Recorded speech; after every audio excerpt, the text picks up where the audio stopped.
Hi folks, this is Christian-basel from Mark-Who42, and we want to thank you for listening, and to ensure that we continue to bring the latest news, reviews, and interviews every single week here on Krypton Radio and on our website, www.mark-who42.net. Please go now to GoFundMe and offer a one-time contribution to our show. Also, if you'd like, you can go to patreon.com and contribute there as well. Go to www.mark-who42.net and hit the donate button on the far right-hand side. Contribute whatever you can give us so that we can bring you this show. Thank you again for everybody who contributes, and thank you for listening.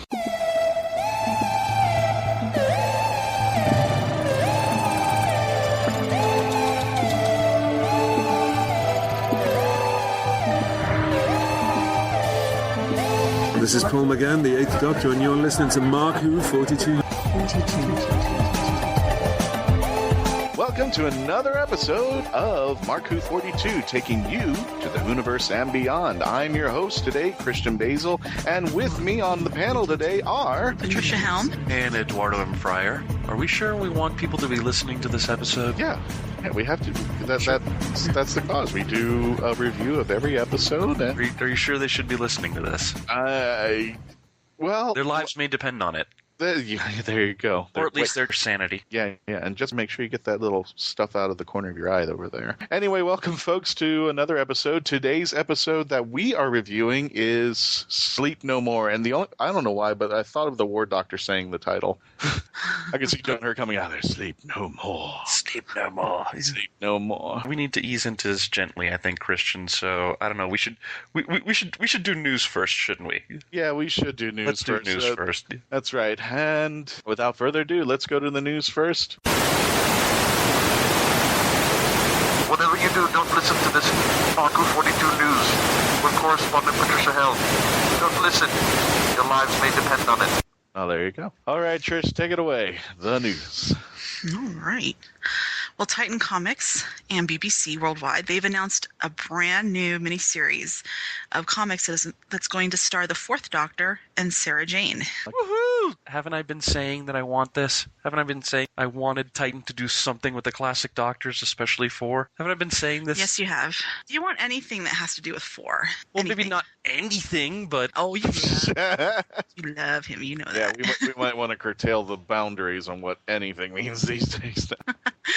Well, the first issue will come out in March of next year, so you have a little bit of a wait, but not too long. Very belated Christmas present there. Or, something from the Easter Bunny. Well, speaking of Christmas, the Christmas episode of Doctor Who is going to be in the theater. It's going to air on December 28th and 29th at 7:30 p.m. at your local time. And not only will it be the Christmas episode, but there's going to be an exclusive interview with Alex Kingston and a 15-minute behind-the-scenes making of featurette. You know what? I was actually, this year when they did the special to see in the theaters, you could see Dark Water and Death in Heaven. And then you got to see the previews after which...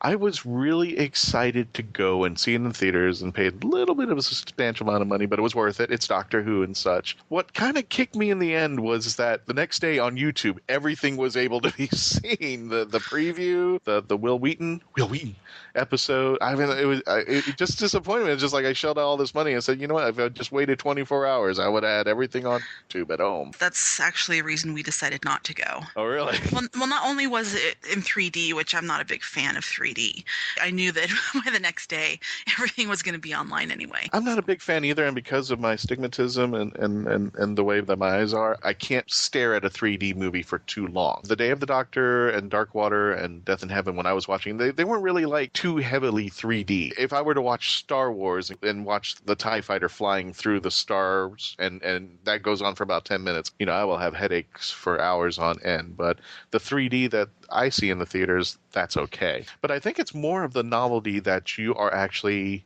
being with Whovians that you normally wouldn't be hanging around with, and they're all coming together and they're coming as a group to watch these episodes and these premieres out there. I actually like that novelty more than the actual premiere itself. No, I totally agree with you. It's a lot of fun to go watch with, people that are in the same boat as you. Our club that we belong to here in Reno, we are all going to go see Star Wars together. We bought out the whole theater. Really? So, yeah. So, oh, wow. I mean, we bought 175 tickets, and 175 375 geeks all together watching Star Wars. Good grief! Wow, That's going to be awesome. I wish Doctor Who could pull off those numbers. I would wish they could. Well, have not to say that they're not. They're pulling in impressive numbers, but just weeks in advance that the tickets are all sold out. I like hearing that. That's just me, though. Also, speaking of the Christmas episode, Peter Capaldi has hinted that there may be some romance between 12 and River. They're married. I hope so. It's like, yeah, they're married. You haven't seen her in a while. I mean, this can come as a huge shock to me. I would have been more shocked if there wasn't. I came for your dowry. I just came for your sonic screwdriver. That's it. It's a loveless marriage. I guess we got to be careful and tread on ice a little bit, because the way that Missy revealed at the beginning episodes is that Claire was the dog, and the relationship that the Master and the Doctor have, it cannot be described as similarly like marriages or relationships that we have on Earth. Time Lords and Time Ladies are completely different, but it would be nice to have a marriage where there's a little romance in it. My God. Yeah. Exactly. Yeah. I can't wait to see it. I can't wait to see River again. If the rumors that we've heard about the final episodes of the season are true, the Doctor may need River to come in and give him a little TLC. And we also still haven't got that explanation how she got that Sonic. Could this be the episode that explains it? Yeah. Of course, that would be interesting because, if she gets the Sonic on the eve of heading to the library, that means Christmas might be bittersweet. Possibly, if this is the river that goes before him, but it's wibbly-wobbly because we know for a fact that watching those little mini-sodes, and I forgot the names of the mini-sodes, so forgive me, but one of them was a mini-sode where the Doctor takes her to see the Singing Towers before she's supposed to go to the library. So did she have a quick nip with the 12th Doctor all of a sudden? This is going to be interesting how this is all going to play out, and I'm really excited. I'm sure everybody else is to see River back. Yeah. Well, I know that Moffat has said that with the way that the season is going to end, I don't know if we need to throw up the spoiler alert right now, but, actually the rest of the news is mostly spoilers, so Mark, you might as well just throw it up now. And remember, make it nice and loud because that's the way Christian likes it. Don't you, Christian? Oh, I'm in the host seat now, so I can't hear a thing over here. Oh, wait, then let me just see if I can adjust this. Make it louder. Here. Go ahead. Moffat has said that the series is kind of going to end in kind of a dark place. And so he said the Christmas episode is going to be more lighthearted, which I like. I like it when the Christmas ones are happy. So I hope so. Just like staring at the souls of Uvians, just ripping them apart. You know, as long as Have Yourself a Merry Little Christmas is not in there. I don't need Christmas depression like that. So what are we up to now? Like, this is episode 9, right? We've only got 3 episodes to wrap everything up and explain every pothole since series 5. What's going on over here? So do you think the Sonic Shades are going to take a dive out of this season? I don't know if they'll leave this season, but Moffat said that the screwdriver will be back. So maybe he'll get it back in Christmas. Like you said, maybe he gets it from River. After all this time, I hear everybody being and moaning about the Sonic sunglasses. I'm actually was kind of hip on it with the first 2 episodes. They've kind of grown on me. At first, I thought they were okay. That's kind of cheesy, but Doctor Who can be a little cheesy and fun at the same time. They've kind of grown on me because I think they've actually coined Capaldi's Doctor even more. What do you guys think about that? I'm still not 100% behind the Sonic sunglasses, but at least they've been of use. But it still kind of feels like something not really Doctor Who-ish. More for a parody or something. I think that's what it was. I think it was just a one-off for the season to give him his glasses, give him his due. Yeah, but I wouldn't be surprised if in the finale something happens to them. Like they just get completely and totally obliterated. Like no repairs, no comeback. Which one of you was mentioning, I think it was Patty who mentioned that River Song will probably just toss him up the air like she did his Fez and shoot it. Said, here, probably. Just use this one. I found this one. You gave it to me a while back and I didn't know what to do with it. Yeah, probably, or I wouldn't be surprised if the big guest or guests for the finale have something to do with the end of the Sonic Shades. Possibly there. What is your take on it, Trish? Of the Sonic Shades, should they stay or should they nay? We know they're going, but have they grown on you or are they something that... You know what? I hate to say this, but they have kind of grown on me. They're not as bad as they were at the first. It's not like... I guess for certain Whovians and stuff, it's hard for us to accept change. But after a while, they're not too bad. It's actually kind of nice for him just to be able just to have those on and just use them instead of having to whip out the sonic screwdriver. Like how he has to whip it out and brandish it like, ooh, look what I got, Yeah. So. I kind of like them that way. And, it'd be cool. Hey, I'm surprised I haven't seen anybody put out any Sonic Shades. I don't know who would manufacture them. I don't know where they would come from. But I thought by now the Sonic Sonic shades would be some kind of merchandise. Well, they're just thing. Ray-Bans. Yeah. So, I mean, it's not... It's... Well, I'm surprised Ray-Bans hasn't put it out and said these are specially marked Sonic shades, and Well, this is triple the price, and if you push the middle, it actually makes the noise and all that stuff. I was waiting for that to happen. But it'd be cool if we're watching that 3D movie, and instead of 3D glasses, they say these are the Sonic shade glasses that you have to wear to watch the 3D movie. That would actually be kind of cool. That would be. Worst case, if you have a pair of Ray-Bans and you're able to record the noise of the Sonic, then just wear the shades with your Doctor Who cosplay and then have whatever you're using to let the noise out, have it in your pocket or cross your arms, and then just hit the button while pressing in the middle of the shades. Well, a lot of the younger generation, they don't have a lot of money, and Ray-Bans are pretty expensive. You're going to drop probably $100 to $200 on a pair. Oh, Doctor Who merchandise, and no offense to anybody who makes Doctor Who merchandise, but most of it's pretty expensive. Comparatively, if you buy a tie or something like that, it is quite expensive. I'm not downing it by any means. That's just a reality when you go to your store, and wow. Don't forget that some of that merchandise is actually coming from across the pond. So it's not that they set it out to be expensive. It's that, well... Oh, no, like I said, I'm not downing it at all. You got to also put the import stuff in there. No, I'm not downing the reality of, it costs money to send this stuff over. I'm just saying it's quite expensive. And I have some Fubian friends, they're just making ends meet, and they want to get this stuff. I went to a movie stop yesterday just to check out. Somebody had mentioned that there was tons and tons of Doctor Who merchandise, and you want to open your wallet and say, take my money, take my money, take my money, and you just can't do it. And said, I need to mortgage the house just to get this, but I need a Sonic pizza cutter, for crying out loud.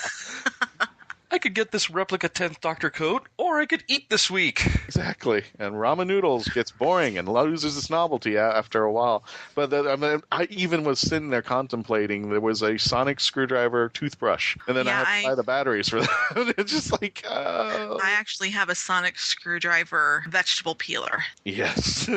I was like, I bought it, and then I'm like, oh, why did I buy this? Because it was there. It was Sonic. It makes a noise, and then... It doesn't make a noise. Oh, it doesn't make a noise? The handle looks like the Sonic screwdriver. You do what the governor did, and you tap it against the wall and go, there, it makes a noise. Trish, what else is in the news? All right. Well, we were talking about how the series is going to end. Peter-Capaldi, he said that with these last few episodes, that it's going to leave the Doctor in a way that may lead him back to being a more cynical and closed-off Doctor next year. Dakota Me said, I think by the end he's going, oh man, I was right. I should have remained cynical and closed off and suspicious. So we might get a kind of a new Doctor next season. Or kind of a throwback to what we had when Capaldi first came on. But then also, speaking of next season, one of the Doctor Who production designers, he said that the filming of next year's season's not going to start until April or May, and they usually start shooting in January. So that means that there's no way it'll be ready to premiere in late August, early September like it has been. So we may not get a new season until late next year, or maybe not even until 2016. I was thinking maybe, because one of the things we were discussing were the ratings were kind of like teetering. And we kind of had through a thought process, because originally Matt Smith, when he started at Easter, and his ratings were doing okay. Now that we've kind of moved it to August, it's kind of... Yeah, it's because when it ran from Easter through part of the summer, that's when all the shows go into reruns. And so if there's something new on, of course you're going to watch that. But then you take it and you run it when everything's new. People are going to just DVR it and watch it later. That's true. Well, I'm hoping that is being equated when they do the ratings, that they're not just saying, oh, it's 3.7, oh, it's 3.6, oh, because it's foddering people who are, I think, anti-Peter Capaldi, anti-Doctor Who or whatnot. Or maybe the other alternative that people have been telling me is that to rally up the Whovians, if you put out some negative press, then the Whovians are going to go jump all over it. They're going to start worrying about what's going on, and that might start stirring up the pot for Whovians to start watching it again. It's possible. It's a possibility. But I digress. But I wouldn't be surprised that was something there going on over there. Yeah, as for when the season could start, if they get a late filming start, it's possible that instead of August, September, we may even get October. And hopefully it would be something where it'll be finishing off filming as the season moves on, and maybe they'll do a little bit of massaging so that it all blends in together and you don't have a pause between the end of the season and Christmas. The Christmas special just ends up being kind of the big finale. You have the season finale, and then the next week you have Christmas. See, I actually kind of like this run. I know it's not for the ratings, but I kind of like this run because Christmas is not too far away. Whereas where it went from Easter, and then I think it stopped in the summer, and then we had that Christmas gift all the way down the line. Yeah. I kind of like it that it's part of the chain. It's not too far off. It's coming up. I kind of like it that it's packaged together closely and then it's spread out all over the place. Yeah, I can see your point. I can see your point with that too, but... And Trish, what else we got in the news? Peter Capaldi also talked about who he wants for the next companion. Well, not anyone specific, but he says he wants someone more earthy, whatever that means. Okay. Yeah, and Well, we've had a long line of Earthlings for companions. I guess the next one should just run the gauntlet. Keep going with the line there. Well, if I interpreted his words correctly when I saw that, what he wants is something kind of more along the lines of Rose. You know, somebody a little bit, I don't want to say blue collar, but a bit more, not a teacher. Let me ask you this question, just to throw it out there. Of all the people that the 12th Doctor has come across, who would you pick as a companion from everybody from the very beginning, from Deep Breath all the way up until today, even though if they've been in for one section or one moment, or even if they were killed off, is there a person or a character that would make a great companion for the Doctor had they stuck out with him? Osgood. Osgood, there you go. I mean, that's obvious. Everybody's but shouting Osgood. Osgood. Yeah, Osgood or Shauna from Last Christmas. I was thinking the same thing, too, for Shauna, because she is damaged goods. She is very damaged goods. And the way I could see her having that fight with the Doctor, I remember that scene where Santa Claus is going up to her and saying, "My little pony," and said, I will claw your eyes out or something like that. Yeah, something like that. I will mark you. I could see her doing that to the Doctor and how the Doctor would have to relate to her. And she probably wouldn't do it, but I think that's her defense mechanism on things. But to see that interplay, I think that would be great. What about the gentleman from Mummy on the Orient Express? Yes, Birkin. Because that was another character that we were all looking at one time. Yeah, I could kind of see him not so much as a companion, but somebody who is now like a part of the TARDIS crew, kind of being Scotty to the Doctor's Kirk, in the sense that he's in the TARDIS and he'll show up on occasion and just be like, "Doctor, you may not want to use this to travel to ancient Egypt because this kind of needs to cool down." That's what I see. It's something like the Tin Dog. Something like if the TARDIS is falling into a vortex, it's like, "I think I can fix it, Doctor. Just hold off on pressing anything until I tell you. Okay, do it now." That kind of thing. I'm trying to find a companion who is similarly close to that, but nobody comes to mind. I would think Ian would probably be the closest thing. Yeah, but you've never had anything like Perkins. You've never had somebody who functions in that capacity. It's always been somebody who just runs out the door with the Doctor, whether by choice or by, Doctor, get back here. You've never had somebody that their function is on the TARDIS to, just explore it and make sure the workings still work. Gotcha. Well, Moffat has said that Osgood is not going to be the next companion.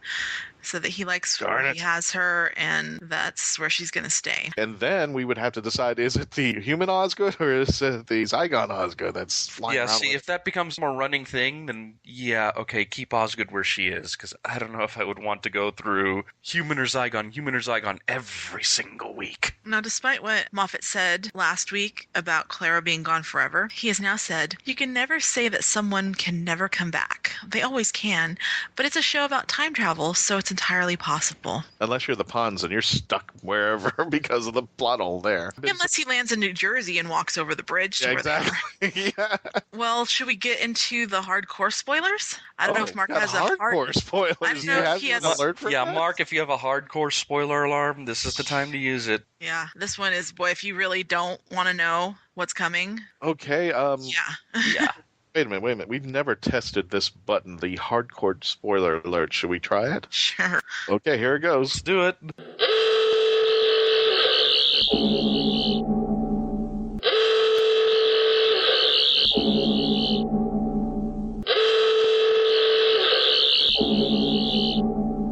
That's really funky. That's really a funky button. Yeah. I don't know if I'll ever want to press that again. Okay, Trish, the hardcore spoiler alert has been activated. Go nuts. Okay, so this is the official synopsis that BBC released for Heaven Sent, the first part of the two-part season finale. It says, trapped in a world unlike any other he has seen, the Doctor faces the greatest challenge of his many lives.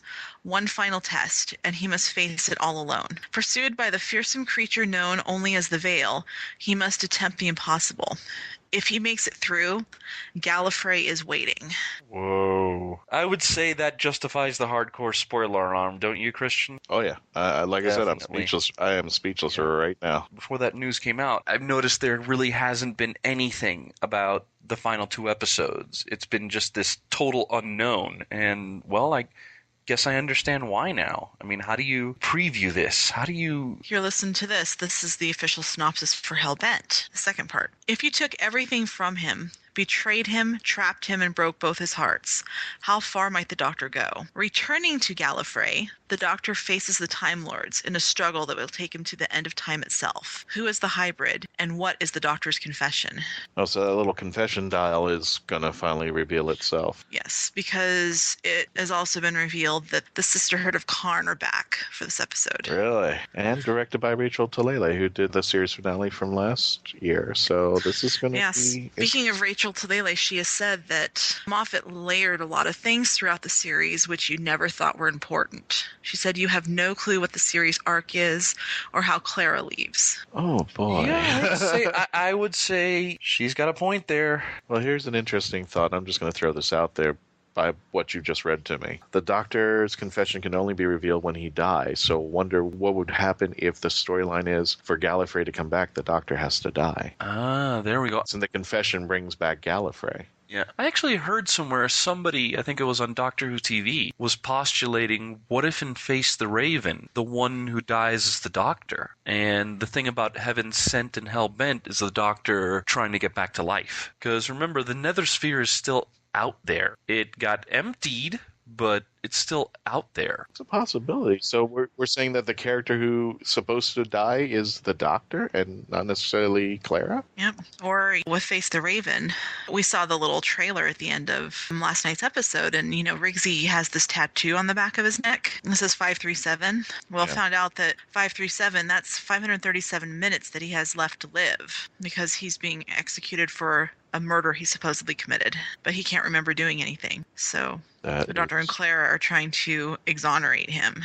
That is really weird. And also in that episode, we're going to see the return of a Shieldare, Maisie Williams' character.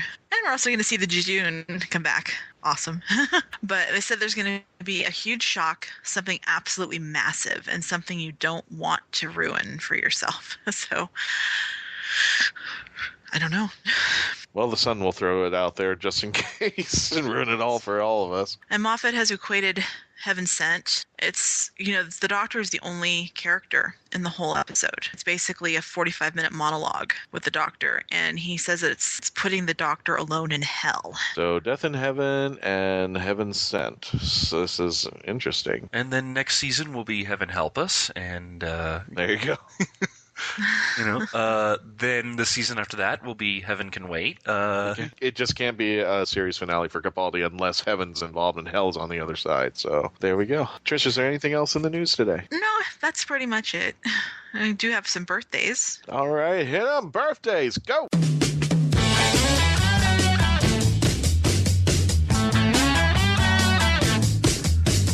All right, well, November 18th, we have Stephen Moffat. Speaking of hell, Satan himself. There you go. No, I'm kidding. I'm kidding. Leave it alone. Okay. Who else we got? November 19th, we have William Russell. Oh, And I hope to God that in planning class that they give him a cameo. We got to have William Russell in there somewhere. how old is he? Is he in his 80s now or something like that? Yeah, he is. Oh. I think he's 86 or 87. Will not be surprised if he's going to be around for the 100th anniversary. That would be nice. That would be interesting. I want to know how he did it, but that would be nice. And then finally on November 23rd, which is also, Doctor Who Day, we have Michael Gow. Ooh, the Celestial Toymaker himself. Oh, Yeah, and Alfred for the Bat fans, and also from Sleepy Hollow. he's a plethora of stuff over there. Yeah. But Well, that's all the news and the birthdays for today. Well, ladies and gentlemen, when we come back, Sleep No More, our review and our take on it. It was an interesting episode, to say nonetheless, but we will talk about it, and yep. Yeah. Let's go to a commercial. That's it. Let's just go to commercial. Let's just go to a commercial break. Commercial sign. And we'll be right back. Attention all Whovians! While you're waiting for the new episode of Doctor Who, start your own adventures with a book from Mark Who 42 Books. They carry unique and rare books at affordable prices. Visit amazon.com/shops/markwho42. That's amazon.com/shops/markwho42. Mark Who 42 Books. Set your imagination free into the Whoniverse. By the power of Grayskull, I command the jaw bridge. Open!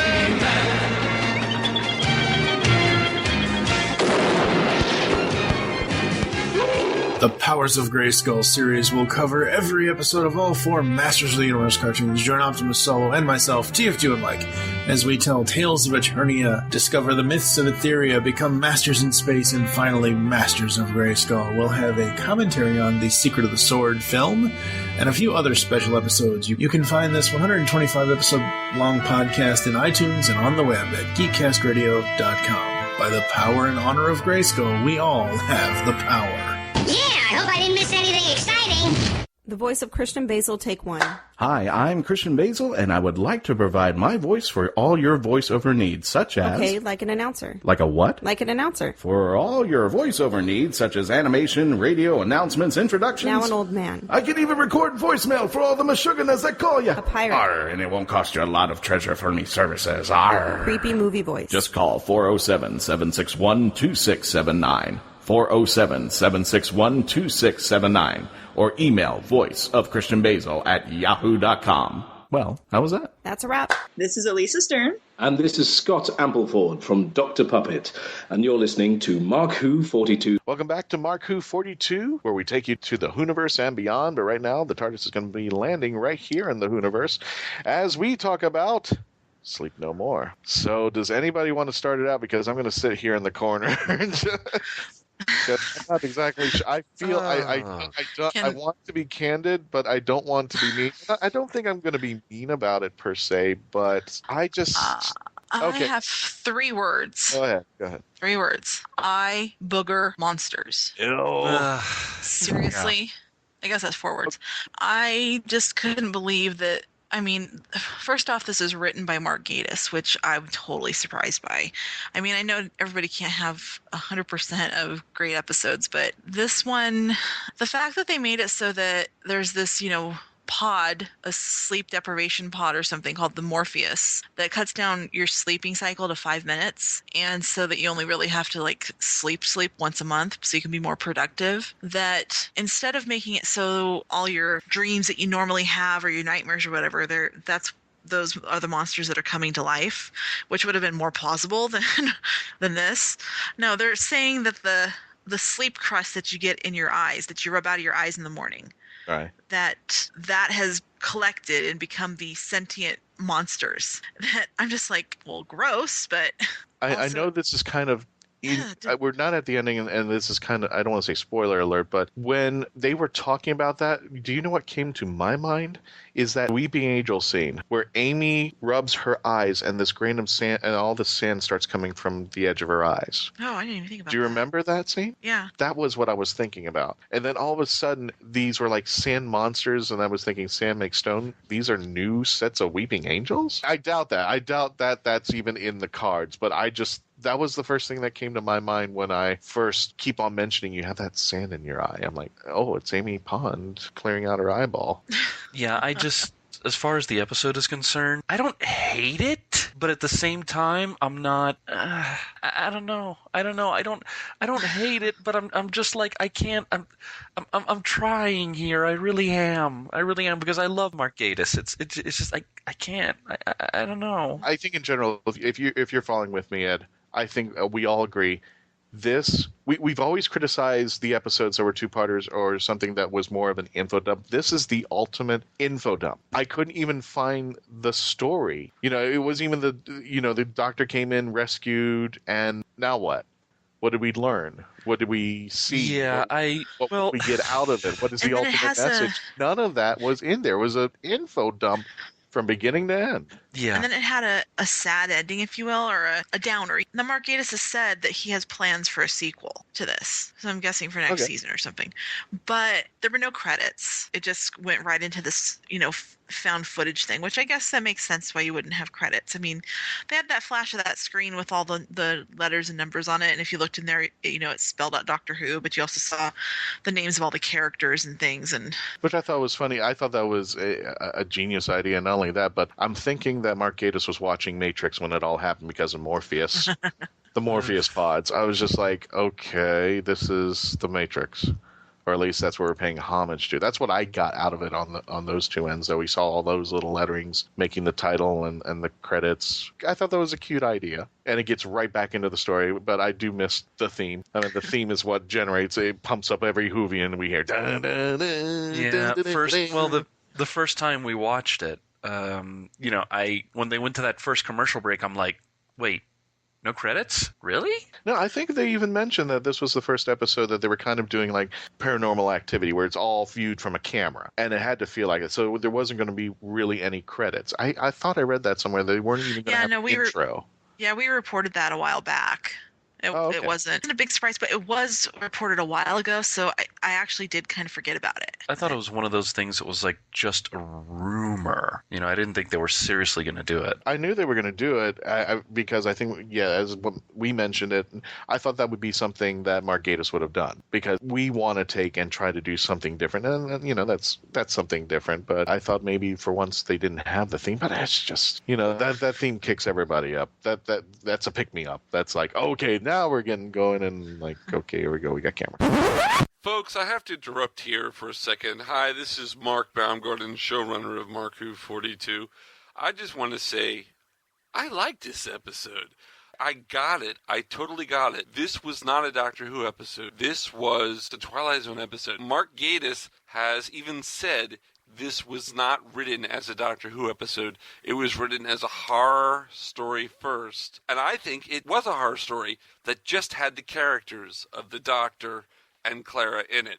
Especially because of the end. I mean, it's a spoiler, but we're all dead. Everyone watching this telecast is dead. Let's go back to their review, though, and maybe you can understand their points of view. I understand their points of view, but I like this episode. Well, I'm going to give props to myself right here. I don't usually do this, but I figured it out way early that there were no cameras, that the soldiers didn't have helmet cams and everything. Because, I noticed right off the bat that the one soldier, Chopra, that we never saw his point of view. And then when Clara got sucked into that pod, and then when she came out of it, then all of a sudden we were seeing it from her point of view. I was like, oh, it has something to do with those pods. And that was the guy that was complaining, saying that he thought the pods were terrible, that he, had never been in one. And then I'm like, oh, it's something inside of them. There's no cameras. It's something inside of them. So yeah, I did figure that out before everybody else. Oh, good on you. Good on you. I was more confused about what was going on.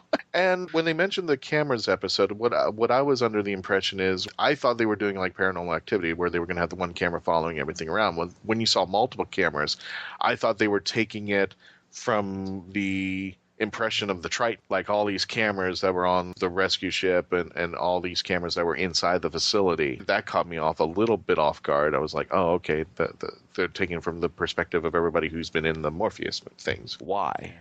No, that really was a question. Why? I didn't understand why everybody became a camera all of a sudden, unless they were trying to. I don't know. See, this also brings up the whole thing because, at the end we find out that the whole reason for this video was to send this electronic signal out to make the Morpheus process start, which, the doctor even says that to Clara, that the Morpheus process has started on her and that, he's going to figure it out. He'll get it sorted. But we never get any answers to that. We never find out, are they slowly turning into sand from the inside out like Rasmussen or what? I don't know. And then I don't know. That's that's the one thing I don't like about found footage things is that, well, I have other problems with it too, but one of the things that drives me crazy is that because it comes from found footage, all these questions don't get answered. There's no resolution. The ending just ends. Yeah. And then there's no explanation as to what anything. Well, if this was found footage and all those sand creatures were the cameras, how did they get the footage? Well, I suspect that it was Rasmussen kind of doing some editing, because there was that point before they met up with him where he was on the little escape vessel, and when the doctor and company walked in, you could hear Rasmussen recording. So he probably was, in between that time, he probably gathered all the footage together and was splicing it together. So he had the footage from all of the sand people or people who were in the Morpheus machine. Yeah. Okay. I could see that's plausible. Yeah. Well, see, that's what happened to the crew. They've all got digested. Remember what the doctor said? Right. So their little dust particles, little cameras are all over that place. Gotcha. So I'm guessing that's what the Morpheus process is that it slowly dissolves these people into dust and then spreads out. Someone online, I think it was on the Nerdist, they were saying that if Rasmussen spliced all this footage together, but he's making it more like a movie, like to try to get people to watch it, did any of this stuff actually happen? Right. Or is it all made up? And so were Claire and the doctor even actually ever there? See, So if they weren't there, how did he get footage of them? Exactly. On the one hand, it would kind of explain a lot of the plot holes, but on the other hand, it would open up a huge can of worms. Is this a way that Clara is going to go? I mean, is this how she's going to meet her end? Turning into a sand eye booger creature? Well, here's the thing. I'm going to say this outright. The doctor was right about one thing. The very last line of this episode. None of this makes sense. None of any of this makes sense. Yeah. And we're still trying to put the pieces to a puzzle. I don't even know if we have the whole thing. Yeah, I just, And we don't even know what it looks like.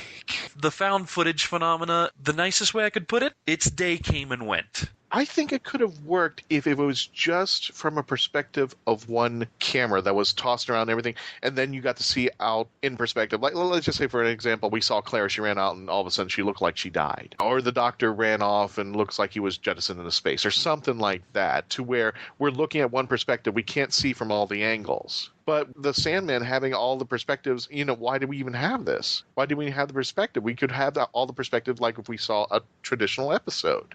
We can see everything. I thought what they were aiming for was you can only see the one perspective, so you don't have all the answers. So your imagination is kicking in, just like Paranormal Activity and all these ones that have the one perspective cameras.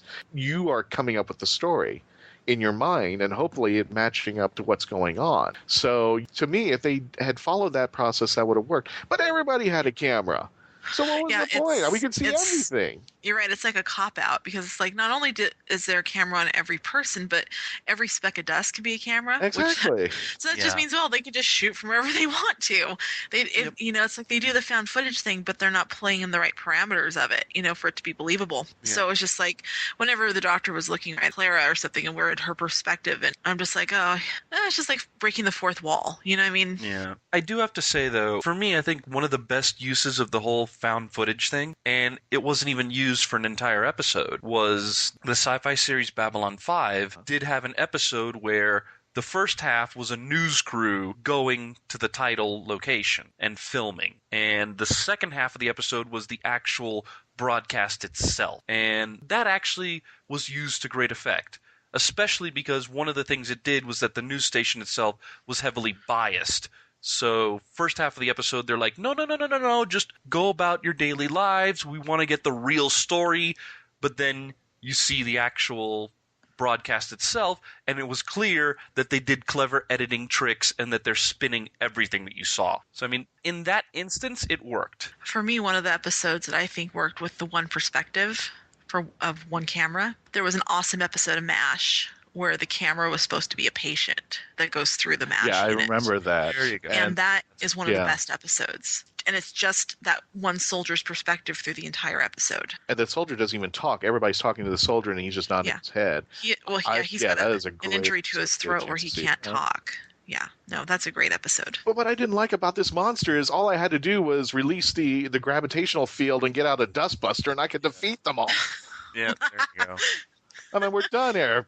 Get a Dyson 300 and yeah, save that was one of the things he was saying doesn't make sense. Remember when the monster starts disintegrating? He's like, "This doesn't make sense." I know.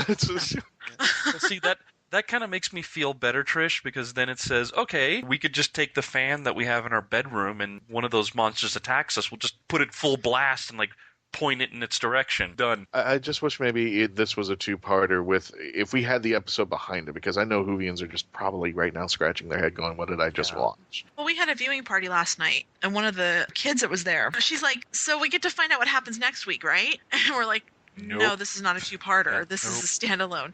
She's like, well, that doesn't make any sense. I'm like, yeah, it doesn't, does it? Because out of some of the two-parters that we've had, like the Maisie Williams ones, those could have been standalone. One part could have been shown, and then the other half could have been shown next season. There was no real reason to have those back to back. Whereas with this one, you're left going, what the heck? What happened?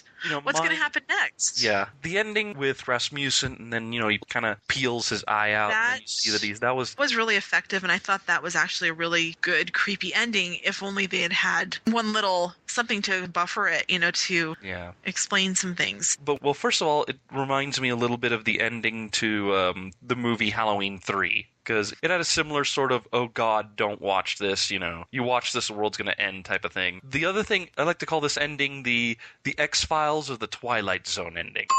Because that's what it feels like, where you had the monster and there's that sort of gotcha ending where it's like, the monster's still around. Which do you think maybe Mark Gatiss was going after? Well, if he's planning on writing a sequel. Yeah.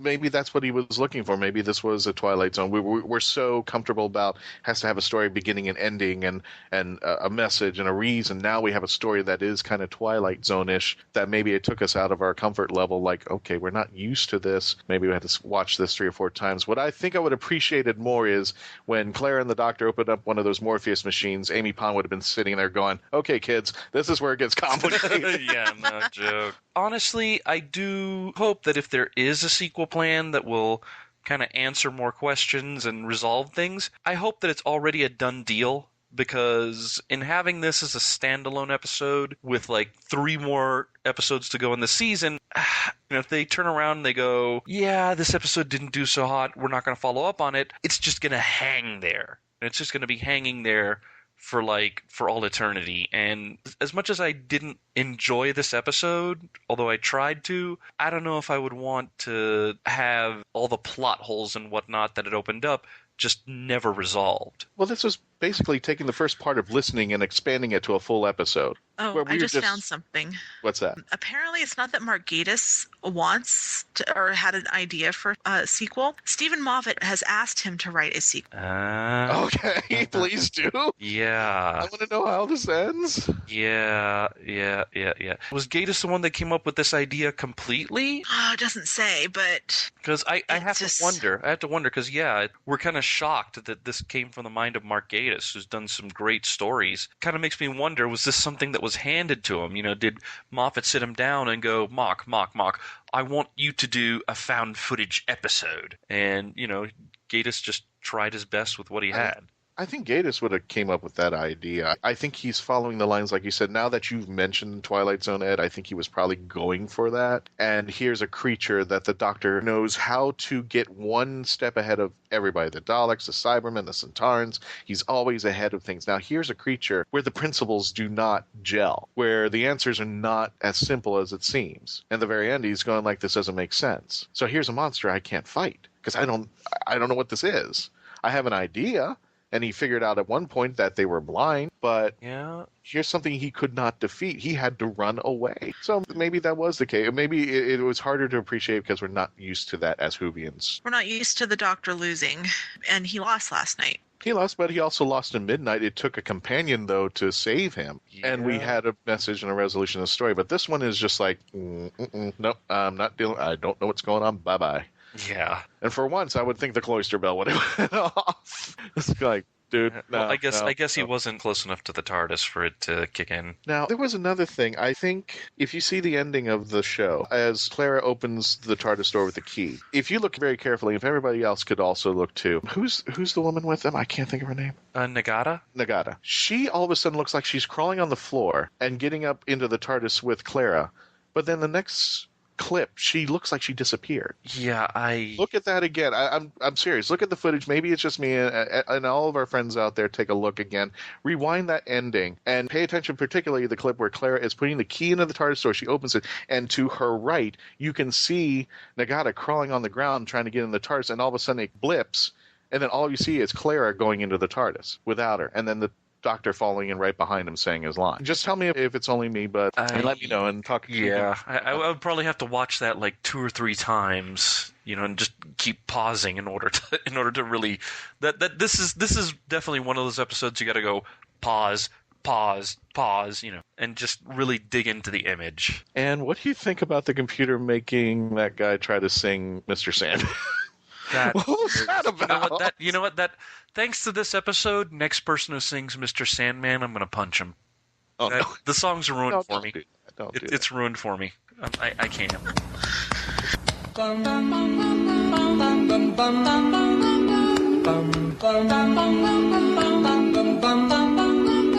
Mr. Sandman, bring me a dream. Make him the cutest that I've ever seen.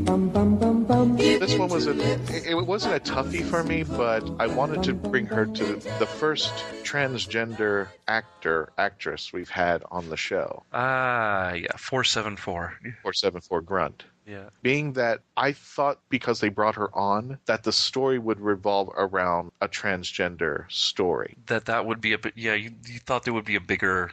I thought there would be a bigger play on that, and that's fine that she was part of it. That's fine, but they made a big hoopla about it, that they were going to have the first transgender person on the show. I thought they were going to involve... Remember that scene where Riker falls in love with the alien? Yeah, the Next Gen episode. Next Gen, yeah. That's what I thought that they were going to do.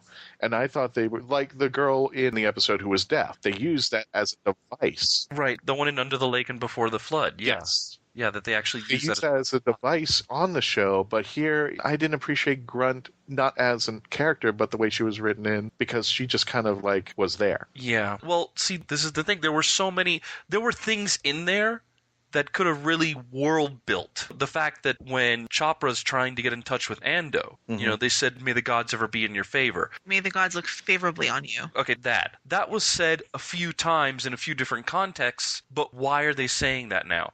We actually have reference to gods as a multiple thing, not as a singular exclamation. No explanation for that. We get a little tiny explanation for 474.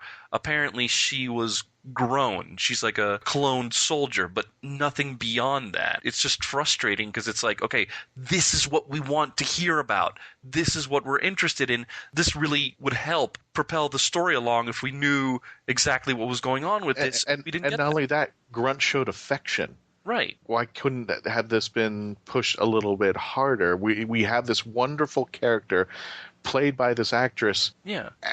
And we just kind of are left with a 10-worded story about her, and that was exactly. I mean, the way Chopra was acting towards her for like the first part of the episode, is that a thing? Is his attitude the norm for how people see these things? Is he kind of the exception? Inquiring minds want to know. I would have loved to see more development so that scene at the end where 474 sacrifices her life made sense. That there was a build-up to it, that there was something going on to that point, and that I could really feel bad about 474 killing herself, because then his character would have came in and had some affection. It didn't have to be a love romantic scene. It just had a respect. Yeah. And she saved his life and said, "I can save you." Bam! Which was my favorite. Yeah. Runs him over the fire and says, "I'm dying. You need to go." Yeah. And then we could see the emotion has already built up because we had that story. I didn't feel that Mark wrote it in there that well. Yeah. I love Mark Gatiss. I loved Robot of Sherwood last season. There's even stuff to love about Victory of the Daleks. It's just... I don't know what happened with this episode. I don't know. Just something didn't click. I think you're right that it was a Twilight Zone episode that we attempted, but maybe we didn't get to see it, or Mark didn't put as much out there for us to see. There was so much stuff in there, the info dump, that we were looking for the information, but not looking for the story that we were seeing in front of us. That might be. Of course, we don't know what was left on the editing floor either. Exactly. Might have been a bad edit job for all we know. Yeah, that's a possibility. I mean, for all, who knows? You know, maybe if we're lucky, they'll have, you know, when they come out with the big season 9 box set, there will be deleted scenes, and you'll have this treasure trove of stuff from this episode. Maybe Mark Gatiss called Moffat last night and was like, "What the bloody hell? Yeah. What did you do to my episode?" Hey, he's a showrunner. He should know what the bloody hell is going on in there. Steven, what happened? What happened? They took out that scene that I put with 474. What happened there, Steven? You told me it would stay in. Anyway, let's go ahead and take a commercial break. When we come back, we are going to have a special guest from one of the heads of the conventions that either Ed or Trish or myself, Patty, and Mark are going to. But you're going to have to stay after the commercial break to find out. We'll see you then. Hang tight. Hi, folks. This is Christian Basel, Mark Who 42. And if you've been lucky enough to catch us at conventions and wondered how you could hire us to come to your convention or special event, simply go to Heroes on Hand, click the podcast icon, and click the icon for Mark Who 42. On our page on Heroes on Hand, you can actually click the button that says click here to book Mark Who 42 for your next event. And that's all you have to do. Once again, if you wanted to hire us for your next event, simply go to heroesonhand.com, click on podcast, click on our icon, and click the green button to book us for your next event. You're going to love us. We'll see you there. Remote Control is the new TV podcast from the Geekcast Radio Network. We'll be covering TV shows and topics from the year 2000 to whenever now is. We'll have special themed episodes entitled Pilot and Season Premieres, as well as finishing finales. We'll also have Season Pass episodes, where we take a look at an entire season of a TV show. Remote Control can be found on iTunes, Stitcher, and www.geekcastradio.com. So tune in, because we are all remote controlled. Hi, this is Michael Winslow from Police Academy 1 through Infinity and Spaceballs with Mel Brooks. And you're watching Insert Here. Hey, gang, welcome back to Mark Who 42, where we take you to the Hooniverse and hey, Patty, you okay? I don't know, man. I'm not sure if I can wait till spring for MegaCon. I'm itching for something new. What do you think? Well, you know, Patty, I don't think we have to wait. What? I don't think we have to wait. And I think we have somebody on with us right now who could tell us about that. Her name is Christine Alger, and she is MegaCon to us. Christine, are you there? I am. How are you doing this morning? You mean she's the building? She's in the building. No, I meant the whole building. She's the building. She's MegaCon. She's not the whole building. But Christine, I understand that this weekend we have a special MegaCon event. We sure do. It's a brand new event called megacon-fan-days, and it's at the Orange County Convention Center in Orlando, Florida. Oh, wow. So it's at the same place, MegaCon. Is it going to be as big as MegaCon, or is it a closer-knit thing? It's I err on the caution of using the word small, because it is definitely going to be on a much smaller scale than our larger event in the spring, but it still will be packed with all of the same goodies that you can look forward to at the large event. It's a much more intimate setting. 108,000 square feet of exhibit space. We have about 140 exhibitors, over 200 attending artists. We have a nice media guest list. We have a very healthy comic book guest list with action-packed programming and pretty much everything that you can look forward to at the big show, just on a smaller scale. Wow, that's cool. Can you tell us some of the guests that are coming? I'd love to find out. Yeah, we have Jason Isaacs from Harry Potter. Oh, he's also from Dig. He was in Dig this year. I loved him on that. Oh. He's a really great get, somebody that we've wanted at our larger events, and, due to his scheduling and availability, unfortunately, we haven't been able to get him. So we're really excited that this will be his debut, the MegaCon event. Right. So we're extremely excited about that. And we have Sean Astin, which No explanation needed with him. James Marsters. We have. Yeah, Paul McGann from Doctor Who. Who? Who? Wait a minute. What show? What show is this? It's Doctor Who? Doctor Who. Doctor Who. Yeah, he was in some movie or something. Familiar. Yeah, I don't know if you're familiar with that or not, but we'll have to come back to that. Not a clue. We have John Rhys Davies and Karen Allen. Oh, wow. Indiana Jones, yeah. Yep, Indiana Jones. And John Rhys Davies, obviously, is a tie-in with Lord of the Rings. He was also in Sliders. He was good in that. He was the first live-action Kingpin. That's true. He was back in the Incredible Hulk TV movies, yeah.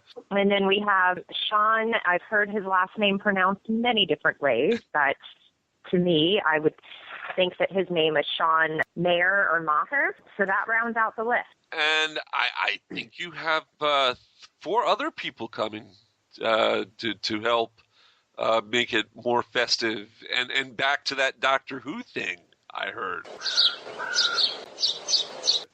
I know. Oh, no. I'm sorry. Insert Jeopardy theme here. Fishing. Come on, nibble. Who's going to be there? Don't worry, this will all be edited out. No, it won't. It's just going in. Mark Who 42. We are going to be there.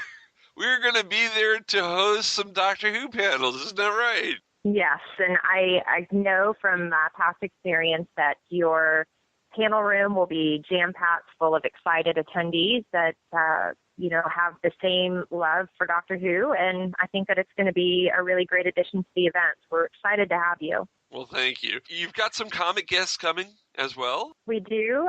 We have Jimmy Palmiotti and Amanda Connor. Who are always entertaining and delightful. Yeah, they're a very good Yes, they are fantastic guests. We have the much-loved George Perez. Loved his Wonder Woman. And again, absolutely one of the nicest guys you would ever meet at any convention at any time. He wears his heart on the outside. He really does, and he is just as genuine as they come. We have Cully Hamner, who's also a fantastic person. We have Mike Perkins, Tim Townsend, and Rob Hunter, and that kind of rounds out that list. Christine, I want to talk a little about you. You and your mother created MegaCon. You made it the way it is. Yes, we did. My mom has owned MegaCon. She's been running MegaCon since 1998. I used to go to it back then. I took a vacation for a while, but I'm back. Yeah, and she bought it in 2002, so we have definitely built the show to everything that it is today without question. It was very hard work, but we did it the right way, in my opinion, and I think that the show is only going to continue to grow. How did you get into fandom? Was it through the convention, or did you love reading or watching TV when you were a kid? I was born in the 70s and grew up, obviously, in the 80s, so I had the benefit of having some, pretty fantastic television programming available to me. We were watching Star Trek, and I did go, obviously, to the movie theater to see Star Wars. Let's get back to the convention. The convention, you said, it's this weekend, November 21st and 22nd, at the Orange County Convention Center. Is that right? Yes, it is, and it's in Hall C.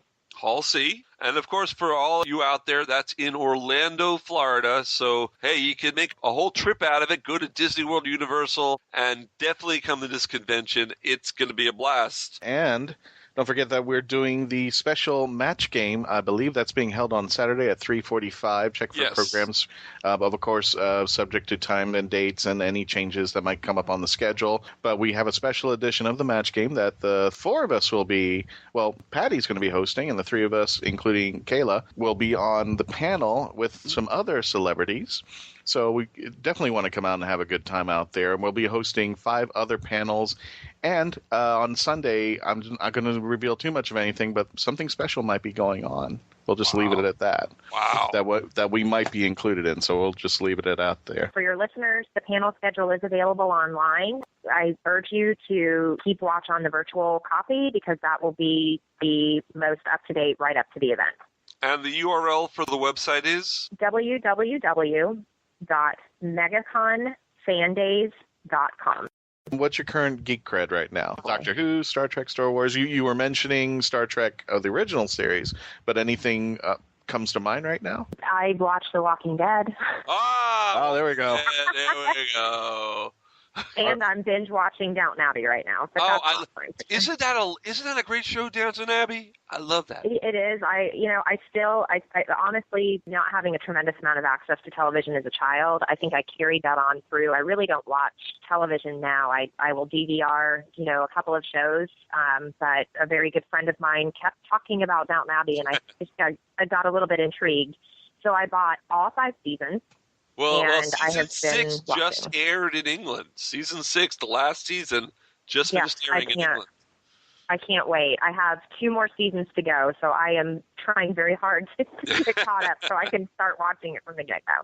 Cool. Well, I want to thank Christian Alger for coming on our show, Mark Who 42, and we will hopefully see all of you fans out there and see you, Christine, at megacon-fan-days this weekend. Well, thank you so much. I really appreciate you guys reaching out to me, and I'm very much appreciative of, the programming that you're providing to the event. I know that our attendees are going to go, absolutely crazy over it, just as they did earlier this year, and I look forward to building that relationship in the future. So I hope to see everybody out there, and I guarantee you're going to have a great time. Well, we're going to be out there, so that should be enough. Well, it will be. Four additional guests to add. 4 additional guests. Well, guys, that is it, and we all have a busy weekend on both sides of the coast. Ed, you want to talk a little bit about Wizard World? Oh, yeah. Wizard World, it starts on the 20th. Although there is kind of a press meet and greet on the 19th, but the con itself officially starts on the 20th. The 21st is going to be the really busy day because we have our Doctor Who panel at 6 o'clock in the evening, and in the morning, late morning, 11:30, we have the Let's Be Reals panel with Iggy. So it's going to be a busy day, but lots of fun. And there are also plans that I don't want to talk about because hopefully you'll see them blossom next episode. But yeah, it should be a busy weekend, but a fun weekend. I'm actually going to be debuting my full completed 12th Doctor cosplay. That's going to be fun. I'm even tempted to start speaking in character at the Doctor Who panel. Oh yeah, and Patty wanted me to remind you, he's going to be checking the underpants if he has to fly out there and look. So you better have question marks on there. Even if they're drawn, you better go out there and make sure. Just warning you. He better buy me dinner first. And it's going to be sushi, so... But yeah, I'm going to be doing the 12th Doctor the day of our panel. But Sunday, I'm going to be debuting a classic Nick Fury. Oh. I got the eye patch, I got the cigar, I even have ways of putting some white in the hair. So I'm looking forward to doing that. I'm even working on, doing Fury lines like... this warhorse is getting too old for this, and stuff like that. So, and if you happen to be on the East Coast, Mark Who 42 is going to have a big presence at megacon-fan-days. You can actually check out our own page on the megacon fan-days site at megaconfandays.com/guests/Mark Who 42. We actually are on their site if you want to check us out. You can still buy tickets at megaconfandays.com, and the new schedule's out. We're going to be hosting not 1, not 2, not 3, but 6 panels, including the Mark Who 42 match game, which is tons and tons of fun. We premiered it at Space Coast Comic-Con, and our audience went from being the sit-down packed audience to a standing room only. So that's how popular this game is getting with the cons, and we're going to bring it to MegaCon, and everybody's going to have big-time blast, surprises, and prizes for those who participate and win the game. But you've got to be there at MegaCon Fan Days this weekend. Also, I have a surprise for everybody. I'm just going to say this. If you stick around on Sunday at 4 o'clock, there might be a big surprise. We're going to leave it at that. I will say no Christian, more. Keep your pants on. You first with your question marks. Hey, it's Patty. I'll have mine on standby. It's Patty who's obsessed with the question marks. And at least if I'm there, I will be prepared. And they will be clean. They will be clean. On behalf of all of us here at Mark Who 42, check us out at our website at mark-who42.net. Check out our Facebook site, our Twitter site. We are all over the place on Geekcast Radio, and this episode will premiere on Wednesday, Eastern Standard Time at 6 a.m. on kryptonradio.com. And, of course, come to our site, mark-who42.net, to download all and any of the classic episodes from 1 to 120 some odd. God knows where we are right now today. If we don't see it at the cons, regardless, all of our Whovian friends out there, you have a great weekend. Next weekend is Thanksgiving. So definitely, we should have an episode out for you for the Thanksgiving Day weekend. But for all of our friends who celebrate, have a great Thanksgiving Day weekend. We'll see you then. And now, Mark, can you kick up a moment of Zen, please? We're looking for a trap straight. They're somehow making our eyes skate right over it. Let's call it a misdirection circuit. Clara. Goodbye, Doctor. Let me be brave. Let me be brave.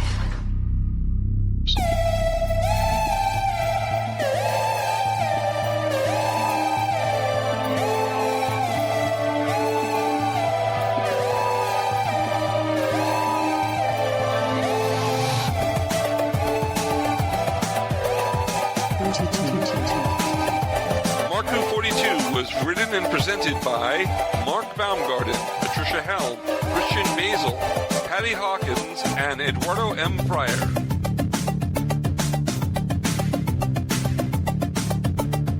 This show was edited, produced, and directed by Mark Baumgarten. Please visit mark-who42.net and register to join and be a part of the Whooniverse Army.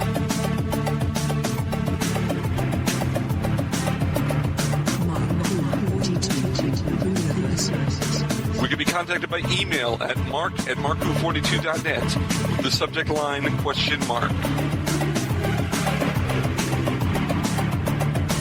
If you have worked on Doctor Who or are working on a project relating to Doctor Who and want to be on our radio show, please email our media relations director, Christian-basel, at mark-who42media@yahoo.com. Doctor Who and its properties are owned by the BBC, the British Broadcasting Corporation.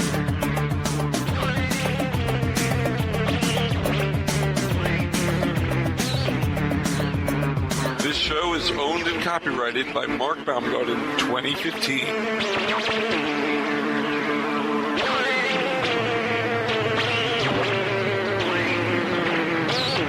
You're listening to Krypton Radio.